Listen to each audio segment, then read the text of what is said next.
Queridos televidentes, gracias por permitirnos una vez más entrar a sus hogares. Recuerden que esto es puro emprendimiento. Mi nombre es Carolina Piedrahita y hoy estoy acompañada de uno de los grandes de la industria de la nueva economía. Él es Fernando Palacio, economista de los Andes y con grandes resultados, no solamente a nivel nacional, sino también a nivel internacional. Fer, bienvenido a nuestro programa. Gracias, Carolina. Bueno, cuéntale a nuestros televidentes de qué vamos a hablar hoy. Vamos a hablar de algo apasionante que es la historia del dinero. Bueno, te dejo en compañía de nuestros televidentes.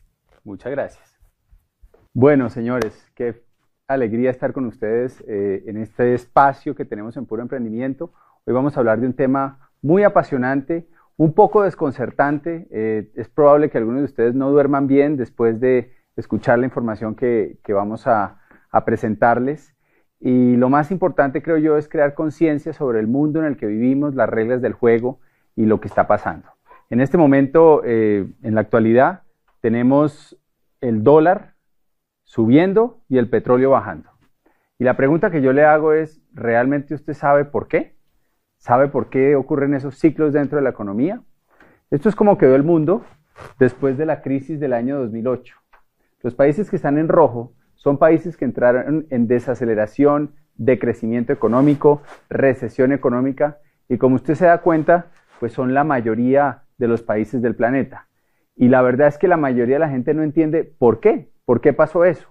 Esa crisis, por ejemplo, empezó con la quiebra de los bancos en los Estados Unidos en el año 2008. Y el gobierno pasó unas leyes que los contribuyentes pagaron con impuestos para rescatar a los bancos. ¿Sabe usted que la primera medida que tomó, por ejemplo, el presidente de Lehman Brothers, que había llevado el banco a la quiebra total, cuando recibió los dineros de los auxilios del gobierno cobrados a los contribuyentes de impuestos, es que se dio a sí mismo un bono de 568 millones de dólares? Esa fue su primera acción. Y el dinero que estaba destinado para llegar a la gente, para que las personas no perdieran sus casas, no perdieran sus activos durante esta gran crisis, nunca llegó y se quedó en manos de los banqueros. Y para eso tenemos que ir al inicio. Entonces, como me decía un amigo, Alexander Ruiz, ex tesorero de Bancoldex, que es el banco realmente empresarial de Colombia, me decía que el problema es que la gente se sienta como si se sentara a jugar póker con expertos y con campeones mundiales sin ni siquiera conocer las reglas del juego. ¿Usted haría eso? Seguramente no. ¿No? Sería tremendamente peligroso. Pero, como me decía él, eso es exactamente lo que hacemos todos los días cuando salimos a trabajar y cuando, ¿no?, depositamos nuestro esfuerzo, generamos ingresos. Estamos jugando un juego que es el juego de la economía que ni siquiera entendemos. Entonces vamos a ir al inicio, vamos a ir al principio de donde todo esto arrancó. La historia del dinero comienza con el trueque, realmente. Antes para comprar las cosas que necesitábamos no existían billetes ni monedas. Entonces la gente producía cosas con la esperanza de poderlas cambiar por los bienes que necesitaba. Eso era sumamente poco cómodo, porque si usted producía sillas y usted quería melones y la persona que hacía melones no quería sus sillas, pues había un problema. Entonces se empezaron a buscar bienes que la gente valorara por igual. La primera moneda que existió, de hecho, fue la sal. La gente valoraba por igual la sal y fue la primera moneda que existió. Y después de eso, después de la sal, pues la otra moneda que encontraron fue los metales preciosos. Y empezaron a acuñar monedas de metal para que tuvieran un peso estándar y fueran fáciles de comerciar entre las personas. Aparecieron en ese entonces en los diferentes pueblos de Europa unos señores que se llamaban los goldsmith. Los goldsmith no eran más que unos simples herreros que se dedicaron a acuñar monedas.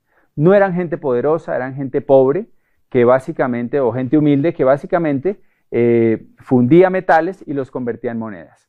Cuando estas personas empezaron a producir las monedas y el pueblo empezó a recibir las monedas, pues ellos necesitaban una caja fuerte donde guardar las monedas que producían para que no lo robaran.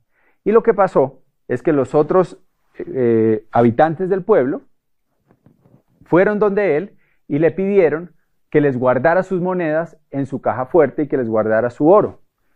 Esta persona no tuvo problema con eso y empezó a depositar en su caja fuerte el oro de todo el pueblo. Y lo que hacía es que les daba unos certificados que decían fulanito de tal me dio 10 monedas o le daba 10 certificados por una moneda, y con eso la gente se iba tranquila a sus casas. Pero pasó algo increíble, y es que la gente nunca iba a sacar el oro de la caja fuerte. El oro permanecía ahí, y lo que las personas empezaron a hacer es a comprar sus cosas con los certificados que le había dado el herrero, el goldsmith. Y ahí aparecieron los primeros cheques o billetes que existieron en el planeta. Cuando este señor se dio cuenta que el tiempo pasaba y que nadie iba a reclamar el oro, se le ocurrió una brillante idea, que es empezar a girarse a sí mismo papeles por diferentes valores. Entonces empezó a crear un certificado que valía por 10 monedas, otro por 5, y empezó con eso a comprar cosas para sí mismo. Entonces cambió los caballos, cambió la casa, mejoraron la ropa de las diferentes personas de la familia, y se empezaron a convertir en los ricos del pueblo, empezaron a comprar terrenos.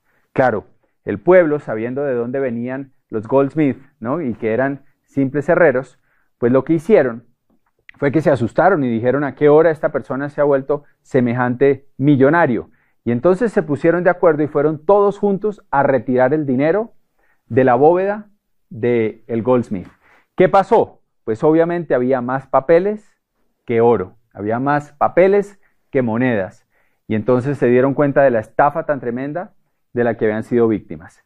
En toda Europa empezaron a ahorcar a los herreros, empezaron a matarlos a todos por esa estafa que habían hecho contra el pueblo en general. Pero pasó algo interesante, y es que algunas personas ricas, los nobles, algunos gobiernos, se dieron cuenta de lo que estaba pasando, y ¿saben qué dijeron? Dijeron: oiga, pero no es tan mala idea. No es tan mala idea, simplemente necesitamos reglamentar esto. ¿Por qué no cogemos esto que hizo esta gente y lo reglamentamos? Porque ahí hay un potencial de negocios. Y entonces empezaron a crear los primeros bancos, o los segundos, porque los primeros realmente fueron los de los goldsmith, y empezaron a reglamentar las reglas de la producción del dinero, de los papeles como medio de pago. Y lo primero que hicieron fue poner un rango. Entonces decían: bueno, por cada moneda que tengamos acá, podemos emitir 10.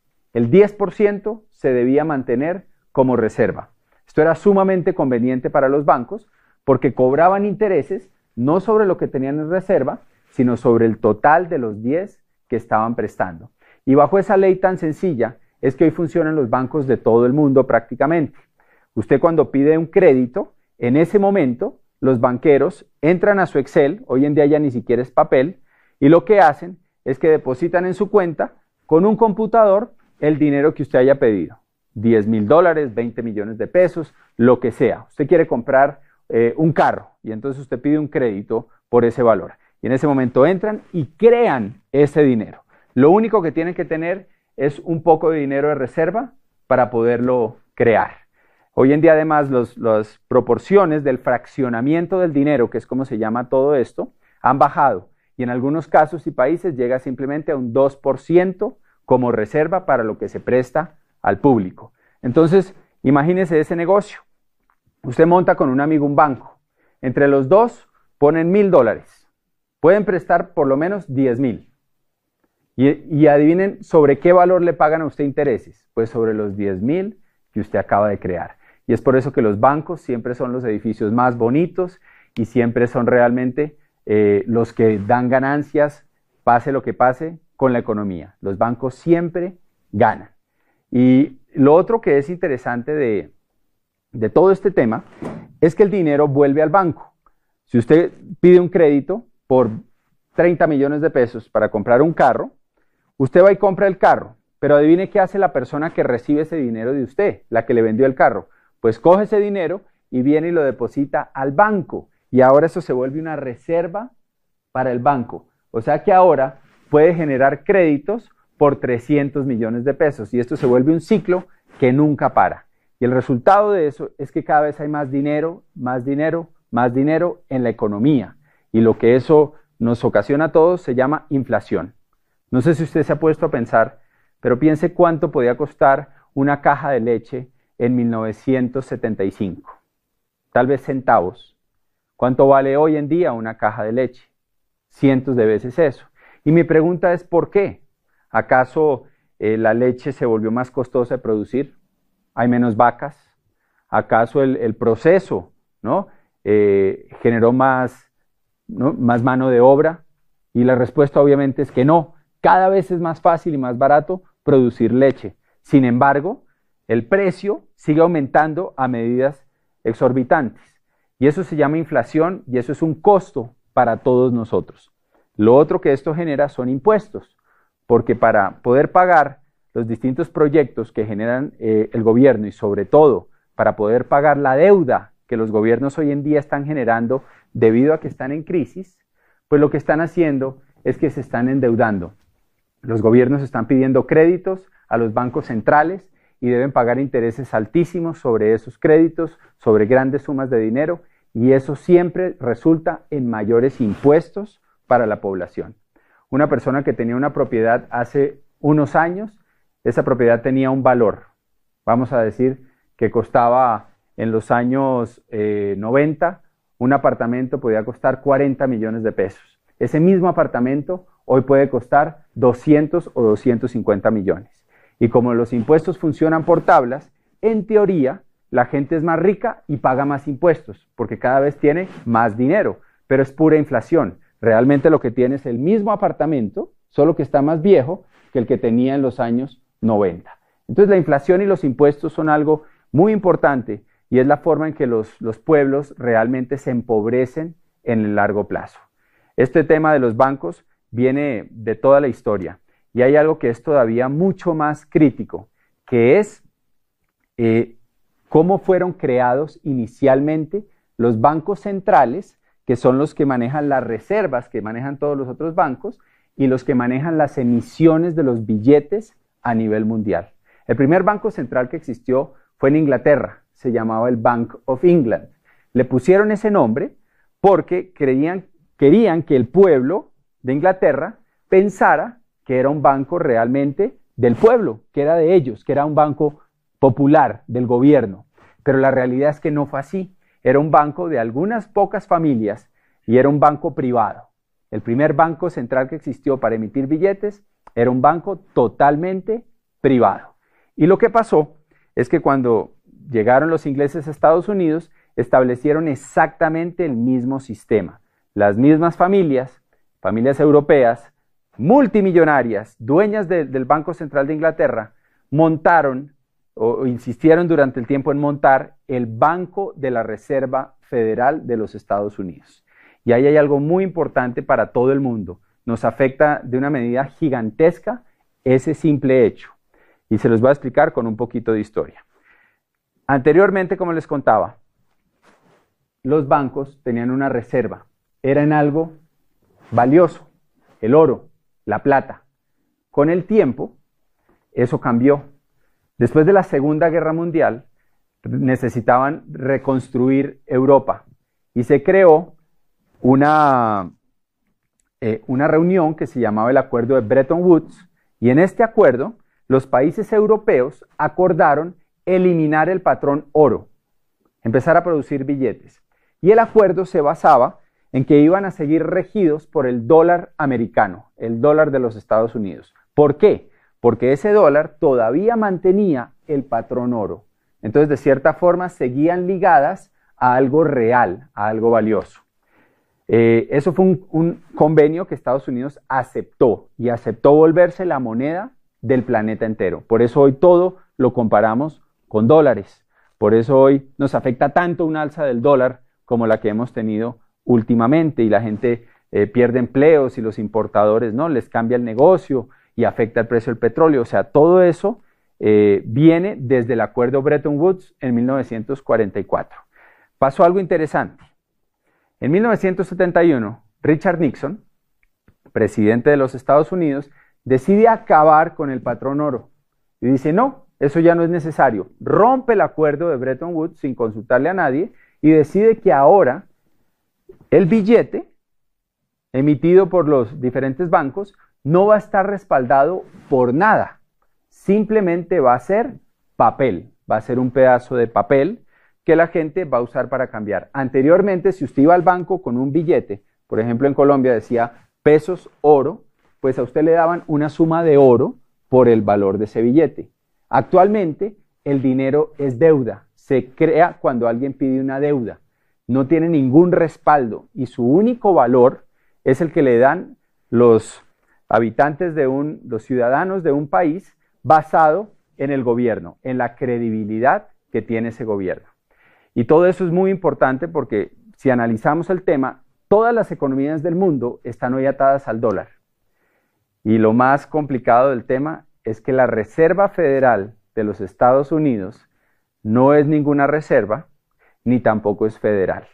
No es del gobierno, es de unas cuantas familias poderosas que manejan la impresión y la creación de los dólares en toda la economía.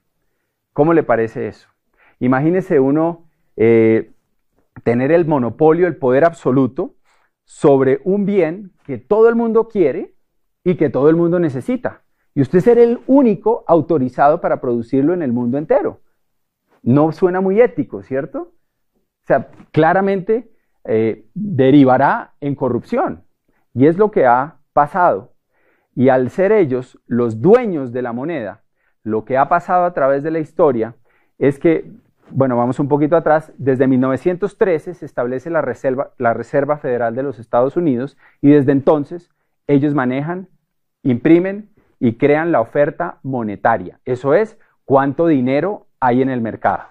Y lo que ha pasado es que las diferentes crisis, como la depresión de 1929, después hubo otra en el 1938, hubo otra en la guerra de Vietnam, hubo otra en la crisis con Irán, hubo otra en los años 90 y la última del 2008, todas se han creado porque la oferta monetaria aumenta, o sea, meten más billetes, bajan la tasa de interés para que todo el mundo pida créditos, aumenta los precios de las propiedades, entonces su apartamento, como usted cree, que ahora vale más porque se valorizó, realmente es inflación, entonces la gente siente que tiene más dinero y pide más créditos.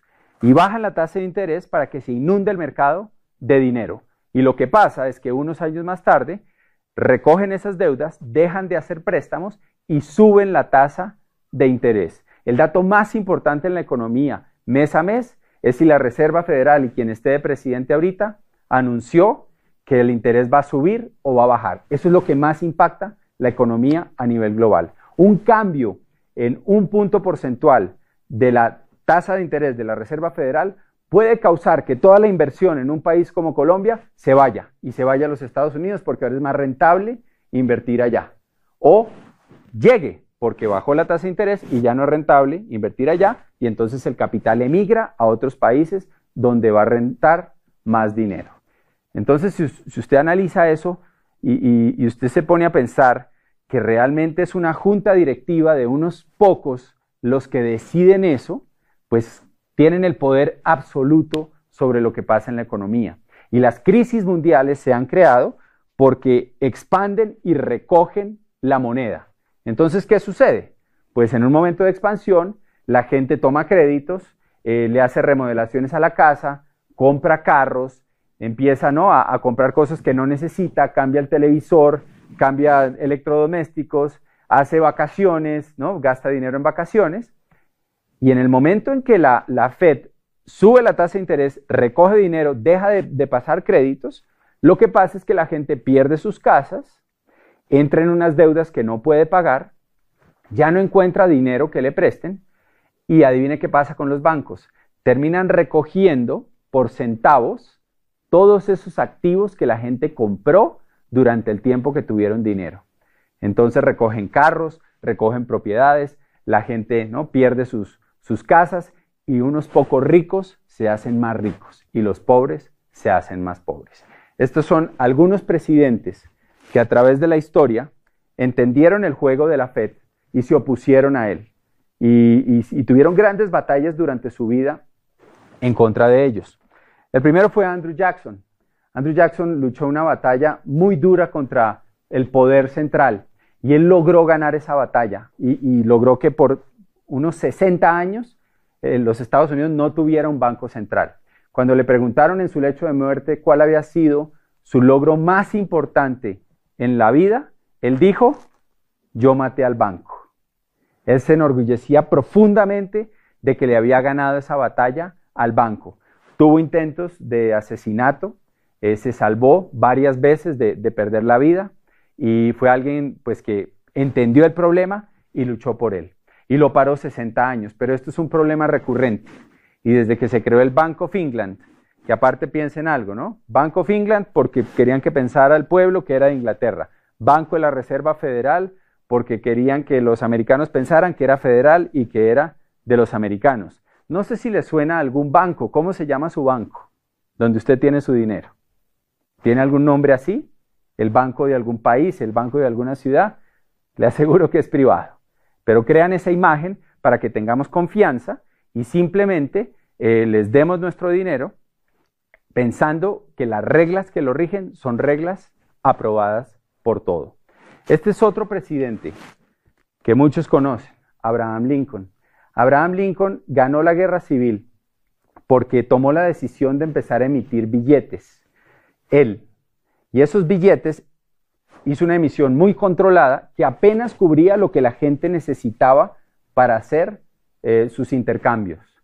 No creó ningún negocio, no había intereses altos por crear deuda con esto. Abraham Lincoln fue asesinado. Y su frase más importante en este tema es que le dimos al pueblo de esta república la mayor bendición que han tenido, la posibilidad de imprimir su propio dinero y de pagar sus propias deudas. Lincoln pensaba esto.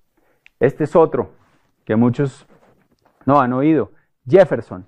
Jefferson tuvo una batalla a muerte contra los bancos centrales y contra estas familias poderosas europeas que dominaban todo. Y vean lo que él decía.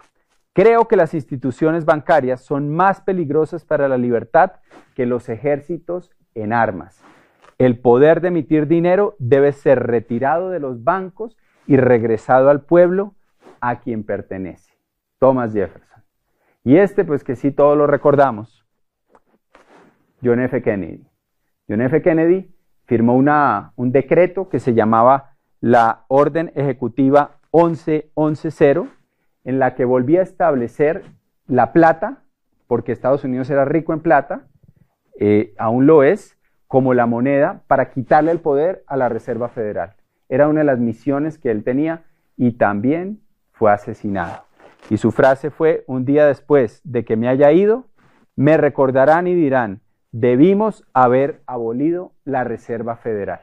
Entonces, si se dan cuenta, esto es algo que es recurrente en la historia, que ha pasado una y otra vez. Tan solo unos años después de la muerte de Kennedy, es que Nixon pasa el decreto en que básicamente eliminan el patrón oro. Entonces, todo esto nos afecta tremendamente. ¿Y qué podemos hacer al respecto, no? ¿Cómo nos podemos defender de todo esto? Pues, señores, lo más importante es que entendamos lo siguiente. Y lo que les voy a decir probablemente es un poco perturbador, pero es importante entenderlo si queremos salir a jugar póker en una economía que está plagada de expertos que quieren su dinero, que se lo quieren quitar de las manos. Y es entender el cuadrante del flujo del dinero. Hay 4 formas de ganar dinero: empleados, autoempleados o self-employed, dueños de negocio o business owners y inversionistas. Las personas que están del lado izquierdo de este cuadrante se pasan toda la vida persiguiendo dinero, cambian su tiempo por dinero. O sea, invierten meses, años, décadas de su vida para que alguien les ponga con un Excel dinero en su cuenta. Se la pasan toda la vida persiguiendo el papel que hoy en día no tiene ningún valor. ¿Se imaginan? Las personas que están del lado derecho del cuadrante entienden algo diferente. Ellos no trabajan por dinero, ellos trabajan por crear activos. Ellos trabajan por ser dueños de empresas, de propiedades, de activos, que en últimas un activo es algo que nos pone dinero en el bolsillo, algo que nos produce algo. Porque ellos entienden que al tener activos están protegidos contra esos ciclos de la economía. Lo más complicado de todo este tema es que ante un cambio grande en la economía, existe una hiperinflación, ¿no? Que eso es una inflación muy alta, y perdemos nuestra calidad de vida. Pongamos un ejemplo. Hoy en día hablar de esto es fácil porque la gente está viendo la situación de los países vecinos de Sudamérica, lo que pasó en Argentina hace unos años con el cacerolazo famoso en que la gente tenía una moneda que valía igual que al dólar y hoy en día son como 13 pesos argentinos por un dólar, o sea, ha perdido la mayor parte de su valor. Podemos ver lo que ha pasado en Venezuela, que si sumamos la inflación de los últimos 10 a 15 años desde que está este gobierno, pues la inflación alcanza casi un 400%. ¿Y qué quiere decir eso? Pues eso quiere decir que si usted se ganaba 2 millones de bolívares, por poner un ejemplo, o 2.000 bolívares, usted podía tener un estilo de vida que se compraba con 2.000 bolívares. Ahora con una hiperinflación del 400%, pues ahora ese estilo de vida que usted tenía, ¿cuánto cuesta? Cuesta 8.000 bolívares o 8 millones, si lo hacemos con el otro ejemplo. O sea que usted perdió realmente 3/4 partes de su estilo de vida. ¿Qué pasaría con usted si el día de hoy a usted le quitaran 3/4 partes de su ingreso? ¿Dónde podría vivir si usted lo que paga de arriendo o de hipoteca se redujera a 1/4 parte de lo que usted paga? ¿Qué tipo de mercado podría ser? ¿Se dan cuenta? Perdimos en ese ejemplo 3/4 partes del valor o del estilo de vida que teníamos. Sin embargo, ¿ustedes creen que los sueldos los aumentan en 4 veces? No, obviamente no. Los sueldos los van aumentando con un porcentaje mínimo mensual que es prácticamente irrisorio y esos sueldos nunca dan para volver a comprar ese estilo de vida que teníamos antes. ¿Cómo nos podemos proteger? Teniendo activos, por ejemplo, si usted es dueño de un apartamento y usted arrienda ese apartamento a 2 millones de pesos y hay una hiperinflación, pues ahora usted va a poder arrendar ese apartamento en 8 millones o de pronto en más, que es lo que hemos visto muchas veces, por ejemplo en Venezuela, los arriendos se dispararon. O si usted es dueño de un negocio y ese negocio tiene productos, pues lo que va a pasar es que los productos van a subir sus precios y usted va a sostener su estilo de vida en valor real. ¿Se dan cuenta?